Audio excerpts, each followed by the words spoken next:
আসসালামু আলাইকুম সবাইকে। আজকে যে টপিকটা নিয়ে কথা বলবো সেটা আমাদের বর্তমান টাইমে খুবই টকেটিভ একটা কনসেপ্ট। সেটা হচ্ছে যে কিভাবে করে আমাদের সামনের অর্থাৎ 2020-21 সেশনের ভর্তি পরীক্ষাটা হতে যাচ্ছে। সো এই পার্টটাতে অর্থাৎ বিকজ আমাদের মানে এইচএসসি পরীক্ষা যারা দিচ্ছে বা অভিভাবকরা বা আমরা যারা শ্যাডো এডুকেশনের সাথে যুক্ত আছি, আমরা প্রতিনিয়ত এই কোশ্চেনটার সম্মুখীন হচ্ছি এবং 4টা মেইন কোশ্চেন বারবার আমাদের কাছে আসতেছে এবং সেইটা নিয়ে আমি পরপর আজকের ভিডিওতে ট্রাই করব কথা বলতে, ঠিক আছে? সো প্রথম যে কোশ্চেনটা আসে সেটা হচ্ছে যে আমাদের কবে নাগাদ আমাদের এইচএসসি পরীক্ষাটার রেজাল্টটা প্রকাশিত হতে পারে। সেকেন্ড যে কোশ্চেনটা সেটা হচ্ছে যে আমাদের ভার্সিটি এক্সামগুলো সেটা কবে নাগাদ হতে পারে। থার্ড যে কোশ্চেনটা আসে সেটা হচ্ছে যে কিভাবে বা কোন কোন ভার্সিটিগুলো গুচ্ছ পদ্ধতিতে বা এককভাবে পরীক্ষা নিবে। এবং লাস্ট অফ অল যে 4 নম্বর কোশ্চেনটা আসে সেটা হলো যে আমাদের যে মানবন্টনটা অর্থাৎ বিষয়ভিত্তিক মানবন্টনটা কিভাবে হবে, অর্থাৎ আগে যেভাবে করে পরীক্ষা হতো সেটাই কি থাকতেছে, নাকি এই নতুন পদ্ধতির ক্ষেত্রে আমাদের আরও কিছু মানে সাবজেক্ট যুক্ত হবে, আর কোনো সাবজেক্ট যদি নতুন করে যুক্ত হয় সেখান থেকে আমাদের আসলে কত মার্ক তার জন্য ধার্য করা থাকবে। অর্থাৎ সহজ কথায় যে কোন কোন বিষয়ের উপর পরীক্ষা হবে এবং কি কি তার মার্কস ডিস্ট্রিবিউশনগুলো কী কী হবে। ওকে, সো আজকে আমি ট্রাই করব বিভিন্ন আসলে রেফারেন্সের থ্রুতে আমি আসলে ডিসক্রিপশানে আমি কোন কোন রেফারেন্স বা বিভিন্ন নিউজ পোর্টাল বিভিন্ন জায়গা থেকে আসলে একটু অ্যানালাইসিস করে একটা সামগ্রিক একটা আইডিয়া নিয়ে কথা বলবো। এমন না যে আমি একদম কোনো একটা সিদ্ধান্ত বলতেছি, এরকম কিছুই না। আমি ওভারঅল একটা মানে আমাদের বিগত কয়েকদিন ধরে বিভিন্ন নিউজ মিডিয়া বলি বা বিভিন্ন ফেসবুক গ্রুপ সবখানে এই ব্যাপারটা নিয়ে কথা হচ্ছে। সো ওভারঅল আমরা একটা আইডিয়াকে দাঁড় করিয়ে আমরা এই টপিকটা নিয়ে আমরা সামনের অংশে কথা বলতে পারি। সো প্রথমে যে জিনিসটা নিয়ে কথা বলবো সেটা হচ্ছে মেইনলি আমাদের এইচএসসি এক্সামটা নিয়ে। তো আমরা যেটা জানি যে আমাদের এই বছরে 2020 সালের 1 এপ্রিলে আমাদের এইচএসসি পরীক্ষাটা হওয়ার কথা ছিল এবং করোনাকালীন অবস্থার কারণে সেটা প্রাথমিকভাবে এটাকে স্থগিত করা হয় এবং আমরা 7 অক্টোবরে এই বছরে 2020 সালের 7 অক্টোবরে আমাদের শিক্ষামন্ত্রী দ্বারা বলা হয় যে এই যে আমাদের এইচএসসি পরীক্ষাটা সেটা হবে না এবং জেএসসি আর এসএসসির জিপিএর ভিত্তিতে আমাদের একটা রেজাল্ট হবে। সো এটার পর আসলে দুই ধরনের আসলে একটা মানে জনমত সৃষ্টি হয়। এক ধরনের ছাত্রছাত্রীরা খুবই খুশি হয় এবং আরেক ধরনের ছাত্রছাত্রীরা অনেকে মনক্ষুণ্ণ হয়। স্বাভাবিক ব্যাপার, অনেকের হয়তো এরকম আছে যে হয়তো এসএসসি পরীক্ষাটা খারাপ হয়েছে, তারপর হয়তো সে সিরিয়াস হয়ে গেছে, হয়তো সে আশা করেছিল যে এইচএসসি পরীক্ষায় সে ভালো রেজাল্ট করতে পারতো। সো এখন যে ব্যাপারটা আবার অনেকে এটা বলে যে স্বাভাবিক ব্যাপার, একটা স্টুডেন্টের ক্লাস 8 আর 10 রেজাল্ট দিয়ে আসলে তার এত বড় একটা পরীক্ষা যেটাকে আমরা বলতে পারি আমাদের এইচএসসি পরীক্ষাটা, সেটাকে জাজ করা যায় না। সো এখন যে ব্যাপারটা হচ্ছে যে আমাদের এইচএসসির রেজাল্টটা কবে নাগাদ আসতে পারে। সো রিসেন্ট একটা নিউজ পোর্টালের বেসিসে এবং বিভিন্ন নিউজ পোর্টাল, আসলে একটা না, বিভিন্ন নিউজ পোর্টালে যে জিনিসটা মোটামুটি বলা হচ্ছে যে আমাদের হয়তো ডিসেম্বর বা জানুয়ারির শুরুতে আমরা আমাদের এইচএসসির রেজাল্টটা পেতে পারি। এখন এই এইচএসসির রেজাল্টটা কিভাবে হতে পারে সেটার একটা হিন্টস আমরা পাই। সেটা বলা হয়েছে এরকম যে জিএসসির রেজাল্ট থেকে 25% এবং এসএসসির রেজাল্ট থেকে 75% অর্থাৎ 75% নিয়ে আমাদের এইচএসসির রেজাল্টটা করা হবে।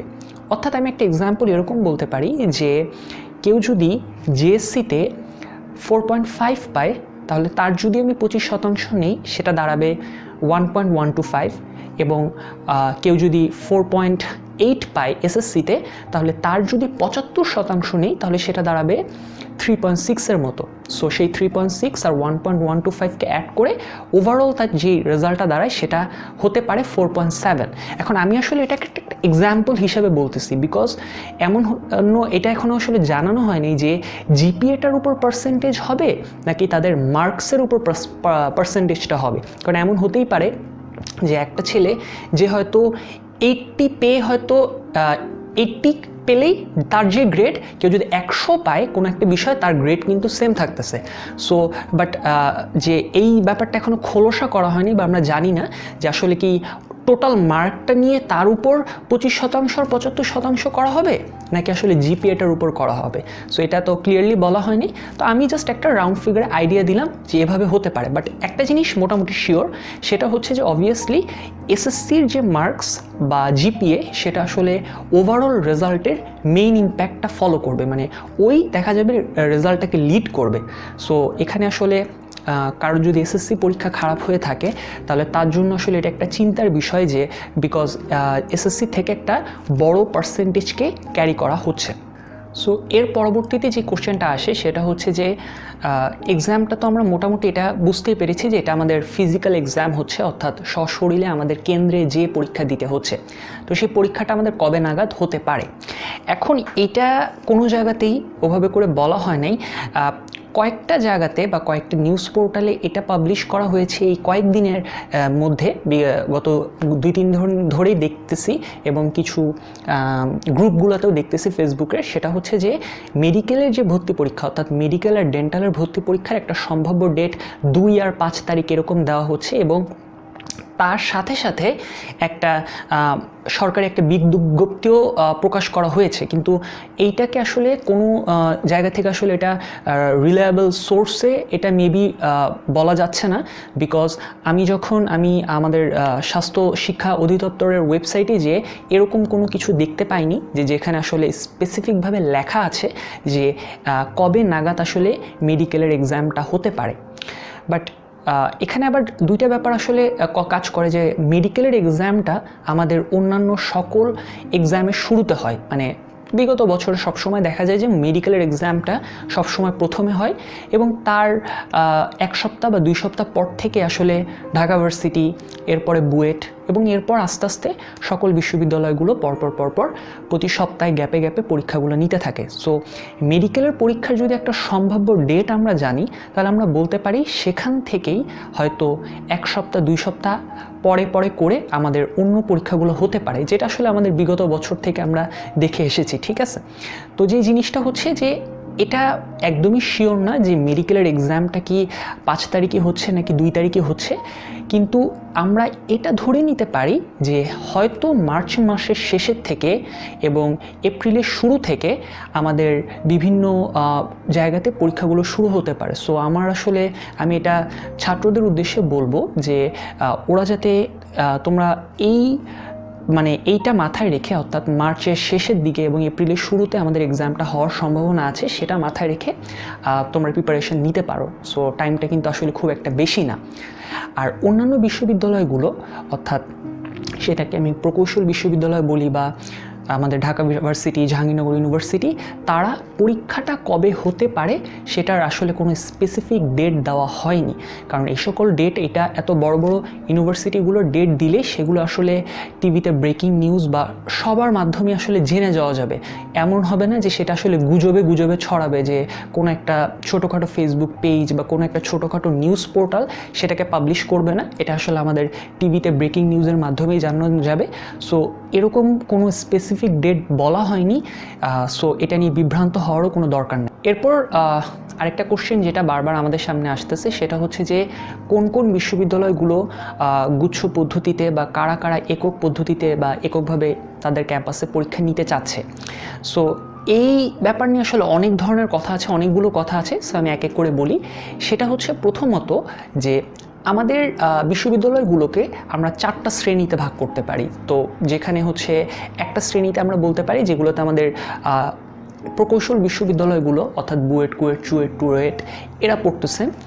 এরপর আমাদের একটা শ্রেণীতে পড়ে আমাদের কৃষি বিশ্ববিদ্যালয়গুলো, আমাদের বাংলাদেশ কৃষি বিশ্ববিদ্যালয়, শেরেবাংলা কৃষি বিশ্ববিদ্যালয়, সিলেট কৃষি বিশ্ববিদ্যালয়, এই ধরনের বিশ্ববিদ্যালয়। অর্থাৎ এই 7টা কৃষি বিশ্ববিদ্যালয় কিন্তু গত বছর অলরেডি গুচ্ছ পদ্ধতিতে তাদের 3555টা আসনের বিপরীতে তারা একটা গুচ্ছ পদ্ধতিতে পরীক্ষা মেবি 30 নভেম্বর, অর্থাৎ গত বছরের 30 নভেম্বর একটা পরীক্ষা তাদের হয়েছিল গুচ্ছ পদ্ধতিতে। এরপর আমাদের আরেকটা শ্রেণীতে পড়ে, সেটা হচ্ছে আমাদের বিজ্ঞান ও প্রযুক্তি বিশ্ববিদ্যালয়, অর্থাৎ আমাদের সাস বা শাহজালাল বিজ্ঞান ও প্রযুক্তি বিশ্ববিদ্যালয়, পটুয়াখালী, যশোর, পাবনা, এই সকল জায়গায় যে বিজ্ঞান ও প্রযুক্তি বিশ্ববিদ্যালয়গুলো আছে তারা। এবং আরেকটা শ্রেণী, সেটা হচ্ছে যে আমি বলতে পারি যে সাধারণ শ্রেণীতে যে সকল সরকারি বিশ্ববিদ্যালয়গুলো পড়ে, অর্থাৎ ঢাকা ভার্সিটি, আমাদের রাজশাহী ভার্সিটি, জগন্নাথ ভার্সিটি ইত্যাদি ভার্সিটিগুলো পড়ে। এখন এই গুচ্ছ পদ্ধতিতে পরীক্ষা নিয়ে একটা রিলায়েবল সোর্সে আমরা কিছুদিন আগেই জানতে পারি, সেটা হলো যে আমাদের জগন্নাথ ভার্সিটির ভিসি স্যার তিনি একটা চ্যানেলকে এবং মেবি একটা ফেসবুক লাইভের মাধ্যমে কিছু কথাগুলো বলে যে আমরা মোটামুটি এটা জেনেছি যে 19টা বিশ্ববিদ্যালয় যারা হলো গুচ্ছ পদ্ধতিতে একই সাথে, অর্থাৎ এই 19টা বিশ্ববিদ্যালয় একসাথে তারা পরীক্ষা নিতে চাচ্ছে, সেগুলোর নাম আমি ডিসক্রিপশনে দিয়ে দিব। তো এই পরীক্ষাটা হতে পারে। আর দেখা যাচ্ছে যে বুয়েট সেটাও হলো বুয়েটে মেবি গত মাস অর্থাৎ নভেম্বর মাসে বুয়েট একটা প্রস্তাবনা পাঠায় অন্য বিআইটিগুলোকে অর্থাৎ কুয়েট, চুয়েট, রুয়েটকে, যে তারা একটা গুচ্ছ পদ্ধতিতে পরীক্ষা নিতে চায়, যে পদ্ধতিটা আসলে এরকম হতে চাচ্ছে যে প্রাথমিকভাবে বিভিন্ন ক্যাম্পাসে অর্থাৎ কুয়েটের ক্যাম্পাসে, রুয়েটের ক্যাম্পাসে, চুয়েটের ক্যাম্পাসে এবং বুয়েটের ক্যাম্পাসে তাদের প্রত্যেকের ক্যাম্পাসে একটা প্রাথমিক এমসিকিউ পরীক্ষা হবে এবং তারপর একটা মেইন রিটেন পরীক্ষা, ওইটাতে যারা সিলেক্ট হবে তাদের একটা মেইন রিটেন পরীক্ষা বুয়েট ক্যাম্পাসে হেল্ড হবে। সো এখন কথা হচ্ছে যে এই যে অনেকে যেটা বলতেছে যে ভাইয়া যে আমাদের একসাথে যে পরীক্ষাটা হচ্ছে, যদি ইঞ্জিনিয়ারিং ইউনিভার্সিটিগুলো একসাথে পরীক্ষাটা নেয় এতে কি ভালো হলো না খারাপ হলো? সো এই ব্যাপারে একটা জিনিস অবশ্যই বলা যায় যে হ্যাঁ, এটা খুবই ভালো হয়েছে। বিকজ ইউজুয়ালি যেটা দেখা যেত যে আমাদের দেশে বুয়েটে যে বুয়েট এবং তার আশেপাশে যে ক্যাম্পাসগুলো মিলিয়ে বুয়েটের টোটাল পরীক্ষা দিতে পারে 10-12 হাজার। এরপর দেখা যায় যে চুয়েটে সেই সংখ্যাটা এসে পড়ে 6-7 হাজার এক্সাম দিতে পারে, কুয়েটেও সেই সংখ্যাটা 10-12-13 হাজারের মতো, এবং রুয়েটেও 7-8 হাজারের মতো, এরকম একটা ফিগার। কিন্তু ব্যাপারটা হচ্ছে যে এই যে স্টুডেন্টরা তারাই কিন্তু আসলে ঘুরায় ফিরে পরীক্ষা দিচ্ছে। দেখা যাচ্ছে যে 10,000 স্টুডেন্ট তারাই দেখা যাচ্ছে রুয়েটে যাচ্ছে, কুয়েটে যাচ্ছে, চুয়েটে যাচ্ছে, বুয়েটে এক্সাম দিচ্ছে। সো আলটিমেটলি সংখ্যাটা কিন্তু খুব একটা বেশি না। কিন্তু এবার যেটা বলা হচ্ছে যে জিপিএটা কমিয়ে স্টুডেন্টরা বেশি সংখ্যক পরীক্ষা দিতে পারবে। সো এটা ভালো হলো। দেখা যেতে পারে প্রাথমিক যে পরীক্ষাটা যেটা এমসিকিউ আকারে হবে বিভিন্ন জায়গার ক্যাম্পাসে, নিজস্ব ক্যাম্পাসে, সেখানে টোটাল সব মিলিয়ে প্রায় 50-60 হাজার স্টুডেন্ট পরীক্ষা দিতে পারতেছে। তাদের মধ্যে যারা সিলেক্টেড হচ্ছে তারা হয়তো পরবর্তীতে বুয়েট ক্যাম্পাসে পরীক্ষাটা দিতে পারবে। সো এটা একটা প্রস্তাবনা আকারে করা হয়েছে, এটাকে কোনো ফাইনালভাবে কিছু বলা হয়নি, এটা জাস্ট বুয়েট অন্যান্য বিশ্ববিদ্যালয়কে এটা বলেছে। সো আপাতত আমরা আসলে সেই আইডিয়াগুলো, বিকজ যেই সকল আইডিয়াগুলো নিয়ে আসলে বিভিন্ন বিশ্ববিদ্যালয় কথা বলতেছে সেগুলোকেই আমরা ধরে নিচ্ছি এরকমটা হতে পারে। ঠিক এখন ব্যাপারটা হচ্ছে যে আমাদের দেশে হয়তো আমরা এই যেই গুচ্ছ পদ্ধতিতে পরীক্ষাটার সাথে নিউ, কিন্তু আমাদের পার্শ্ববর্তী দেশ ইন্ডিয়াতেও কিন্তু আসলে এই পরীক্ষাগুলো বহুদিন ধরে এভাবে করে গুচ্ছ পদ্ধতিতেই হয়ে আসতেছে। ফর এক্সাম্পল আমি যদি আইআইটির এক্সামটা বলি, অর্থাৎ ইন্ডিয়ান ইনস্টিটিউট অফ টেকনোলজি, অর্থাৎ সেখানকার যারা ইঞ্জিনিয়ারিং পড়তে চায়, টোটাল ইন্ডিয়াতে 23টা আইআইটির জন্য একটা আসলে প্রতিযোগিতামূলক পরীক্ষা হয়, যেটা কিন্তু আসলে নাম হচ্ছে আইআইটি জেইই এক্সাম, অর্থাৎ জয়েন্ট এন্ট্রান্স এক্সাম। এই গুচ্ছ পদ্ধতিতে যে পরীক্ষাটা হয় সেটাও 2 ধাপে হয়, একটা হচ্ছে জেইই মেইন এবং তারপরটা হচ্ছে জেইই অ্যাডভান্স। তো এই জেইই মেইন এক্সামটাতে প্রায় দেখা যায় যে 12 থেকে 16 লাখ স্টুডেন্ট পরীক্ষা দেয়। ওভারঅল যারা আইআইটি, এনআইটি, ট্রিপল আইটি এই সকল বড় বড় ইউনিভার্সিটিগুলোতে পড়তে চায়, তারা প্রথমে একটা অনেক লার্জ অ্যামাউন্টের স্টুডেন্টরা তাদের ইন্ডিয়ার সারা দেশব্যাপী বিভিন্ন জায়গায় সিট পড়ে এই পরীক্ষাটা দেয়, এবং তাদের মধ্যে থেকে যারা টপ র্যাঙ্ক করে 2 লাখের মতো তারা জেইই অ্যাডভান্স এক্সামটার জন্য বসে। সো এটা কিন্তু ইন্ডিয়াতে বহু বছর ধরে হয়ে আসতেছে। আমাদের দেশের জন্য যদিও এটা অনেকে নিউ লাগতে পারে, বিকজ আমাদের দেশে আসলে আমাদের প্রত্যেকটা বিআইটি বলি বা বুয়েট বলি, এরা প্রত্যেকেই অলওয়েজ তাদের নিজস্ব ক্যাম্পাসে নিজস্ব প্ল্যানিংয়ের বেসিসে পরীক্ষা। তো এই গুচ্ছ পদ্ধতির এই পরীক্ষাটা নিয়ে রিসেন্টলি জগন্নাথ ভার্সিটির ভাইস চ্যান্সেলর স্যার আমাদের আসলে কিছু প্রশ্নের উত্তর দেয়। সো আমাদের আসলে কিছু কনফিউশন সেখান থেকে আসলে দূর হয়। সেখানে যেটা বলা হয় যে প্রথমে তো একটা জয়েন্ট একটা এক্সাম হচ্ছে, সেখান থেকে স্টুডেন্টরা তাদের একটা মার্ককে তারা পাবে, যে যেরকম মার্ক পায় সেটার বেসিসে যখন এই বিশ্ববিদ্যালয়গুলো তাদের নিজস্ব সার্কুলার দিবে, এরপরে তারা সেই জায়গাতে অ্যাপ্লাই করবে, যে যেখানে আসলে চাচ্ছে সে সেখানে অ্যাপ্লাই করবে এবং তার দেখা যাচ্ছে যে তার মার্কস অনুযায়ী সে কোন সাবজেক্টটা পাচ্ছে, হয়তো সে সেখানে তার নির্ধারিত ক্রমে সে তার সাবজেক্ট চয়েস দিবে, তার মার্কেট বেসিসে দেখা যাবে যে সে কোন সাবজেক্টটা পায় সেটা হবে। এই ব্যাপারটা অনেকটা আমরা বলতে পারি যে আমাদের আসলে কলেজ এক্সামগুলোতে যেরকম আমরা কলেজের চুজিংগুলো দিতাম, আমাদের কাছে একটা কি রেজাল্ট থাকতো, একটা জিপিএ থাকতো এবং তার বেসিসে আমরা একটা কলেজ এক্সামগুলোতে আমাদের দেখা যেত আমরা আমাদের কলেজ সিলেকশনগুলো দিতাম। অনেকটা সেরকমই যে আমরা একটা জয়েন্ট একটা এক্সাম দেওয়া হলো এবং সেই এক্সামটা দেওয়ার পরে সেই 19টা বিশ্ববিদ্যালয় যখন তাদের নিজ নিজ সার্কুলারগুলো দিবে, সেখানে আসলে তুমি যেগুলোতে চাচ্ছ পড়তে সেগুলোতে তুমি একটা নির্দিষ্ট সাবজেক্ট চয়েস দিলে তোমার মার্কের বেসিসে তুমি যেইখানে হবে সেই সাবজেক্টটা তোমাকে জানায় দেওয়া হবে। সো এটা একটা পদ্ধতিতে আমাদের এক্সামগুলো হতে পারে। এবং লাস্ট অফ অল এখান থেকে যে কোশ্চেনটা আসে সেটা হচ্ছে যে আসলে কোন কোন বিষয়ে কত মার্ক আসলে বরাদ্দ থাকবে। এটা আসলে খুব ইম্পর্ট্যান্ট একটা ব্যাপার, বিকজ যখনই আসলে এক্সামটা হোক, সেটা মার্চে হোক এপ্রিলে হোক, এখানে ইম্পর্ট্যান্ট ব্যাপারটা হচ্ছে স্টুডেন্টদের আসলে এখন থেকে প্রিপারেশনটা নিতে হবে, বিকজ আসলে ডিসেম্বর মাস আমাদের প্রায় শেষ। সো এইখান থেকে আসলে মোটামুটি অনেক কিছু বিভিন্ন জায়গা থেকে ধারণা করে সিদ্ধান্তটা বলা যায় এরকমভাবে যে গুচ্ছ পদ্ধতিতে যে এক্সামটা হবে, বিভিন্ন জায়গায় বিভিন্ন সূত্র হতে এটা বলা হচ্ছে যে আমি অবভিয়াসলি বিভিন্ন জায়গার রেফারেন্সগুলো দিয়ে দিব, বিভিন্ন নিউজ পোর্টাল বলি, বিভিন্ন গ্রুপস বলি। তো গুচ্ছ পদ্ধতিতে যেই পরীক্ষাটা হচ্ছে সেই গুচ্ছ পদ্ধতিতে পরীক্ষাটা 100 মার্কসের হতে যাচ্ছে। আর ব্যাপারটা হচ্ছে মোটামুটি দেখা যাচ্ছে মেডিকেল বলি, ঢাকা ভার্সিটি বলি, আর এই যে গুচ্ছ পদ্ধতিতে পরীক্ষাটা বলি, মোটামুটি সবখানেই হয়তো 100 মার্কসেরই একটা পরীক্ষা হবে, বিকজ বেশি টাইম ধরে এই করোনা থাকা অবস্থায় মনে হয় না এক্সামগুলো হতে পারে। সো 100 মার্কের একটা পরীক্ষা হয়তো 1-1.5 ঘন্টায় এই টাইমের লিমিটে হয়ে যেতে পারে। সো গুচ্ছ পদ্ধতিতে যে পরীক্ষাটা হতে পারে সেইটার যে মার্ক ডিস্ট্রিবিউশনটা অনেকটা এরকম হতে পারে যে সেখানে আমি আসলে সায়েন্স ইউনিটের কথা বলতেছি, লিঙ্কে আমি আসলে অন্য ইউনিটগুলোর কথাও বলে দিব। সেটা হচ্ছে যে ফিজিক্স এবং কেমিস্ট্রিতে 20 করে থাকলো, তাহলে হয়ে গেল 40। এরপরে জীববিজ্ঞান অর্থাৎ বায়োলজি এবং হলো হায়ার ম্যাথ এবং আইসিটি। ইউজুয়ালি দেখা যেত যে আইসিটিটা আমাদের অন্য টাইমে পড়তো না, বা ইউজুয়ালি অন্য এক্সামগুলোতে আইসিটিটা আসতো না বিগত বছরগুলোতে। কিন্তু এবার যেহেতু এইচএসসি পরীক্ষা হয়নি, হয়তো স্যাররা স্টুডেন্টদেরকে যাচাই করার জন্য আইসিটিটাকেও একটা অপশান হিসাবে রাখতে পারে। তো এই 3টা থেকে যে কোনো 2টা সাবজেক্টকে দাগানো লাগতে পারে, অর্থাৎ বায়োলজি, ম্যাথ আর আইসিটি থেকে 3টা থেকে যে কোনো 2টাকে দাগিয়ে 20 করে 40 মার্ক, তাহলে হয়ে গেল হচ্ছে ফিজিক্স। সাপোজ আমি ধরলাম তুমি বায়োলজি আর ম্যাথ দাগিয়েছো, তাহলে তুমি কত নম্বর দাগালে?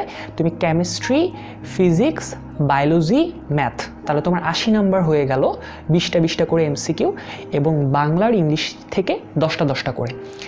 এভাবে করে একটা এক্সাম হতে পারে, সেটাও কিন্তু এখনও বলা যাচ্ছে না কোনো একদম এটাই হবে কিনা, এটাই শিওর কিনা, বাট এভাবে করে আসলে একটা পড়াশোনার অ্যাপ্রোচ শুরু করে দিতে পারো।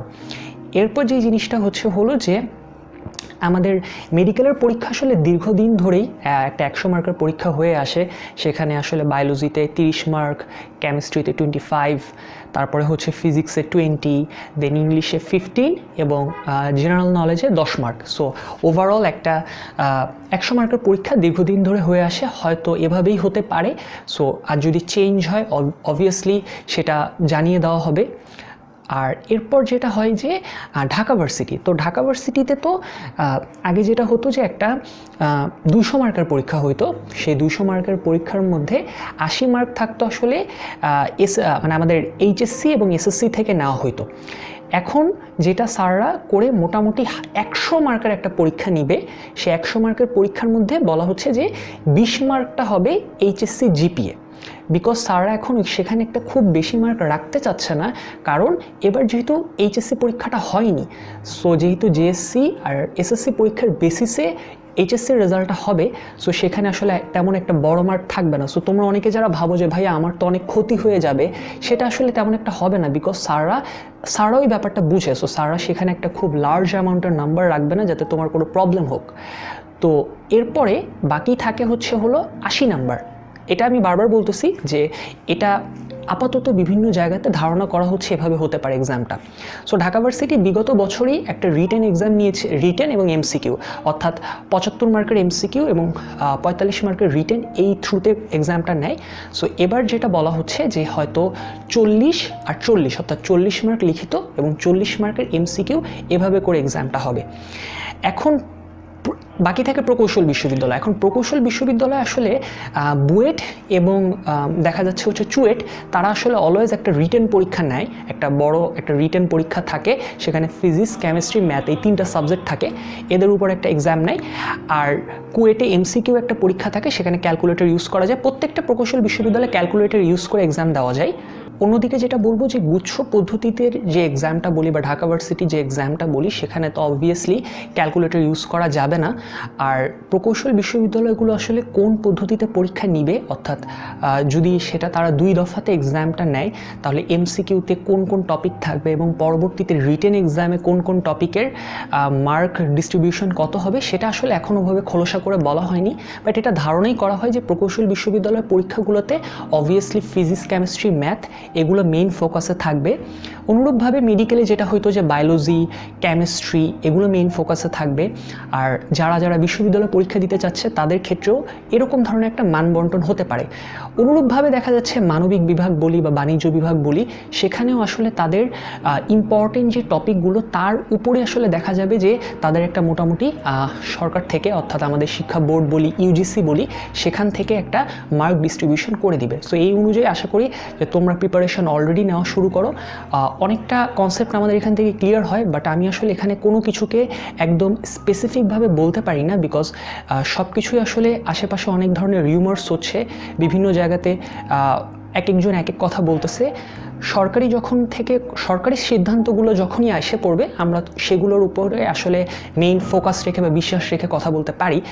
ততক্ষণ পর্যন্ত আসলে আমাদের এই সকল ছোট ছোট ব্যাপারগুলোকে আসলে মাথার মধ্যে নিয়ে একটা নিজস্ব আইডিয়াকে ফলো করে আসলে পড়াশোনাটা শুরু করতে হবে।